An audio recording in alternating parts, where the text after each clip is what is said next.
ನಮಸ್ಕಾರ ವೀಕ್ಷಕರೇ. ಇಲ್ಲಿ ವಾಸ್ತವಿಕ ಬದುಕಿನ ಕೆಲವು ಮಾತುಗಳನ್ನು, ವಿಚಾರಗಳನ್ನು, ಆಲೋಚನೆಗಳನ್ನು ಹೇಳಿದ್ದೇನೆ. ಇಲ್ಲಿ ಸಮಾಜದಲ್ಲಿ ಹೆಣ್ಣಿನ ಜೀವನ ಒಂದು ಥರ ಹೂವು ಮತ್ತು ಮುಳ್ಳಿನ ನಡುವಿನ ಜಗಳದ ಥರ. ಅದು ಹೇಗೆಂದರೆ, ಹೂವು ಮುಳ್ಳಿನ ಮೇಲೆ ಬಿದ್ದರೂ ಅಥವಾ ಮುಳ್ಳು ಹೂವಿನ ಮೇಲೆ ಬಿದ್ದರೂ ನೋವಾಗೋದು ಹೂವಿಗೆ ಹೊರತು ಮುಳ್ಳಿಗಲ್ಲ. ಇದೇ ಥರ ಹೆಣ್ಣಿನ ಜೀವನ ಕೂಡ ಯಾವ ಕಡೆಯಿಂದ ಬಂದರೂ ನೋವಾಗೋದು ಹೆಣ್ಣಿಗೆ. ಇಲ್ಲಿ ಮನುಷ್ಯನ ಜೀವನ ಮೊದಲು ಗಳಿಸೋಕೆ ಹೋರಾಟ, ಗಳಿಸಿದ ಮೇಲೆ ಉಳಿಸೋಕೆ ಹೋರಾಟ, ಉಳಿಸಿದ ಮೇಲೆ ನೆಮ್ಮದಿಯ ಹುಡುಕಾಟ, ಕೊನೆಗೆ ಗಳಿಸಿದೆಲ್ಲ ಯಾರಿಗೋ ಬಿಟ್ಟು ಖಾಲಿ ಕೈಯಲ್ಲಿ 4 ಜನರ ಹೆಗಲ ಮೇಲೆ ಓಟ. ನಮ್ಮ ಬದುಕಿನಲ್ಲಿ ತುಳಿಯೋಕೆ 100 ಜನ ಇದ್ದರೆ ಕಾಪಾಡೋಕೆ ಮತ್ತೊಬ್ಬ ಇರುತ್ತಾನೆ. ಇವತ್ತು ನೀನು ನನ್ನ ತುಳಿದರೆ ನಾಳೆ ನಿನ್ನನ್ನು ತುಳಿಯೋನು ಹುಟ್ಟುಕೊಂಡು ಇರುತ್ತಾನೆ.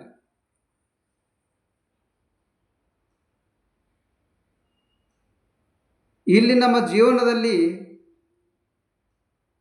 ಅರ್ಥಕೊಳ್ಳದ ಮನಸ್ಸುಗಳ ಮುಂದೆ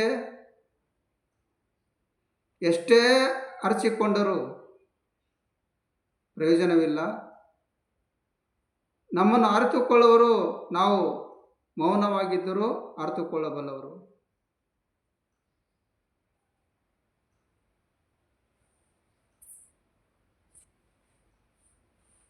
ಇಲ್ಲಿ ಮುಖ ನೋಡಿ ಬರುವ ಪ್ರೀತಿ ಸುಖ ಕೊಡಲ್ಲ, ಹಣ ನೋಡಿ ಬರುವ ಪ್ರೀತಿ ಗುಣ ಕೊಡಲ್ಲ, ಮನಸ್ಸು ನೋಡಿ ಬರುವ ಪ್ರೀತಿ ಮನಸ್ಸಿನಿಂದ ಯಾವತ್ತೂ ದೂರ ಹೋಗಲ್ಲ. ನಮ್ಮ ಬದುಕಿನಲ್ಲಿ ಬಲವಂತದ ಸಂಬಂಧ ಬಹಳ ದಿನ ಉಳಿಯುವುದಿಲ್ಲ. ಆದರೆ ಇಷ್ಟಪಟ್ಟು ಬಂದವರು ನಮ್ಮನ್ನು ಎಂದಿಗೂ ಬಿಟ್ಟು ಹೋಗೋದಿಲ್ಲ. ನಿನ್ನ ಜೀವನದಲ್ಲಿ ಇಲ್ಲಿ ಇನ್ನೊಬ್ಬರ ಕಷ್ಟ ನೋಡಿ ನಗಬೇಡ, ಇನ್ನೊಬ್ಬರ ನಷ್ಟ ನೋಡಿ ಸಂತೋಷ ಪಡಬೇಡ, ಇನ್ನೊಬ್ಬರ ಮನಸ್ಸು ನೋಯಿಸಬೇಡ, ಇನ್ನೊಬ್ಬರ ಧನ ಲೂಟಿ ಮಾಡಬೇಡ. ಈ ಎಲ್ಲದರ ಪರಿಣಾಮ ನಿನ್ನ ಬದುಕಿನಲ್ಲಿಯೇ ಅನುಭವಿಸ್ತೀಯ. ಇಲ್ಲಿ ನಾಯಿಗಳು ಪರಿಚಯ ಇಲ್ಲದ ವ್ಯಕ್ತಿಗಳನ್ನು ಕಂಡಾಗ ಮಾತ್ರ ಬೊಗಳುತ್ತವೆ.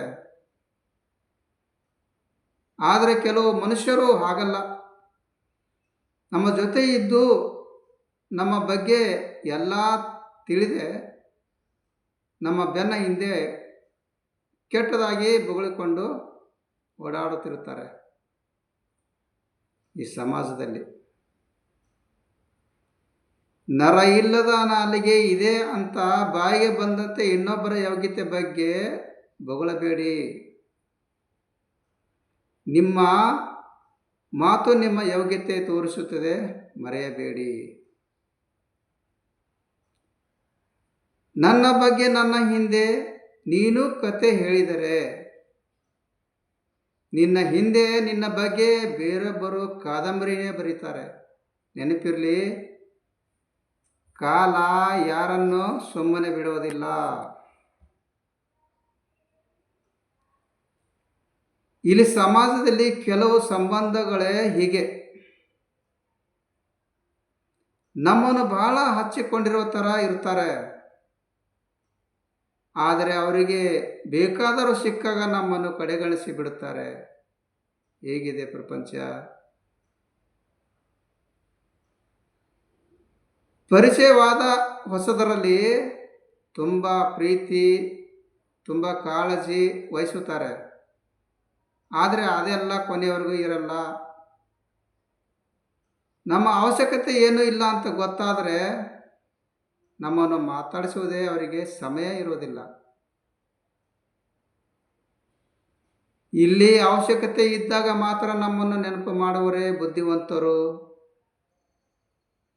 ನಾವು ಅತಿಯಾದ ನಂಬಿಕೆ ಇಟ್ಟವರೇ ನಾವೇ ದಡ್ಡರು. ಇಲ್ಲಿ ಎಲ್ಲರೂ ನಮ್ಮವರೇ ಎನ್ನುವುದು ಭ್ರಮೆ ಮಾತ್ರ. ನಾನು ನಂದು ಅನ್ನುವುದು ಸ್ವಾರ್ಥ. ಅವರು ನನ್ನವರು ಎಂಬುದು ಶುದ್ಧ ಸುಳ್ಳು. ನಿನಗಾಗಿ ನೀನು ಎಂಬುದೇ ಸತ್ಯ. ಯಾರಿಂದಲೂ ಏನನ್ನು ಬಯಸದೇ ಇರುವುದೇ ಸೌಖ್ಯ.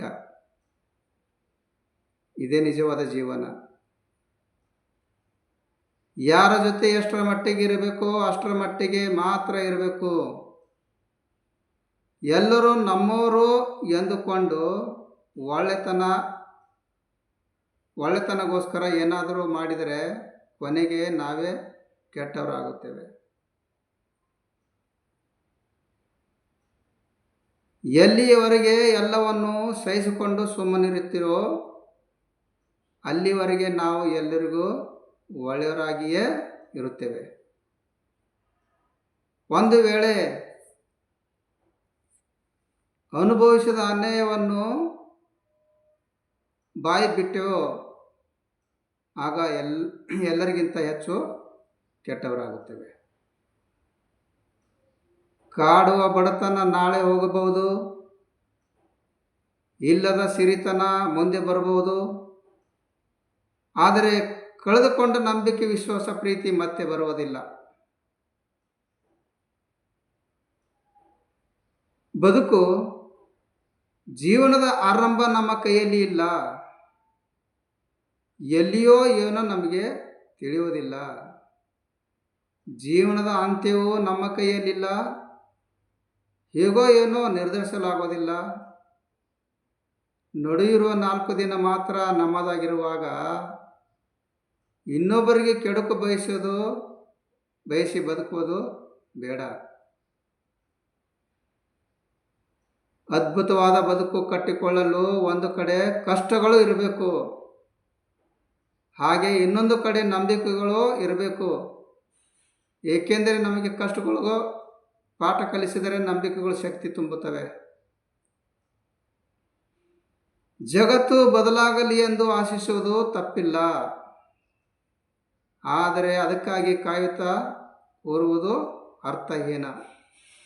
ಬದಲಾವಣೆ ಎಂಬುದು ನಮ್ಮಿಂದಲೇ ಆರಂಭವಾಗಬೇಕಿರುವ ಪ್ರಕ್ರಿಯೆ. ಕೋಪ ಇದ್ದವನಿಗೆ ಬೇರೆ ಶತ್ರುವೇ ಬೇಡ. ಜ್ಞಾನ ಉಳ್ಳವನಿಗೆ ಬೇರೆ ಸಂಪತ್ತು ಬೇಡ. ಕರುಣೆ ಉಳ್ಳವನಿಗೆ ಮತ್ಯಾವ ರಕ್ಷಣೆ ಬೇಡ. ಸಮುದ್ರದಲ್ಲಿ ಸ್ನಾನಕ್ಕೆಂದೇ ಬೇರೆ ತೆರೆಗಳು ಇರುವುದಿಲ್ಲ. ಬಂದ ತೆರೆಗಳಿಗೆ ತಲೆಯೊಡ್ಡಿ ಸ್ನಾನ ಮುಗಿಸಬೇಕು.